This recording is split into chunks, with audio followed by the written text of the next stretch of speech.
ako nandito na sa Pilipinas. Kalalapag lang ng eroplano kahapon. Nandito ako nag-stay sa sa Sailor's Home ng Amaso. Para sa mga hindi pa pala nakaalam ng sa Sailor's Home ng Amaso. Pagkalapag ko ng airport, dumirekta na po ako doon. At saka ang priority tayong mga pauwi galing sa ibang bansa. Halimbawa, pauwi ka ng probinsya, pwede kayong dumirekta doon. Huwag na kayo magtanong sa airport kung alam nila yan, kasi kung magtatanong kayo sa airport pa lang, wala din silang idea kung ano yung Sailor's Home para sa mga seaman.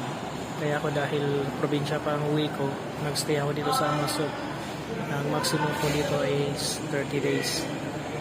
Pwede ko magstay dito ng 30 days. Kaya ang gagawin ko ngayon, mag-medical muna ako bago ako uwi ng probinsya. So sa Sailor's Home po ako magstay hanggang sa matapos yung medical ko. Para pagbalik ko dito sa Manila, gagawin ko rin,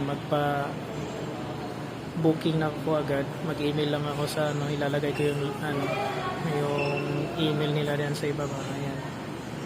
Diyan kayo pwedeng tumawag at magpa-schedule, pero the best daw mag-email na lang para hindi para mabasa nila, kaysa tatawag kayo hindi kayo ma-entertain.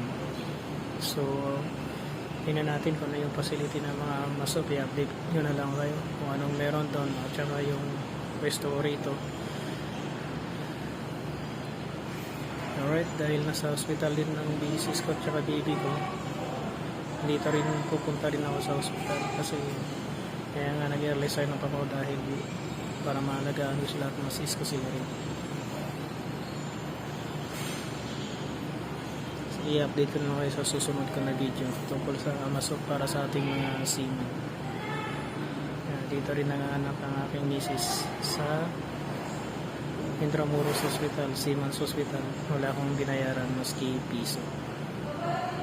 Yan lang pong may tutulong ko sa inyo sa ating mga seamen.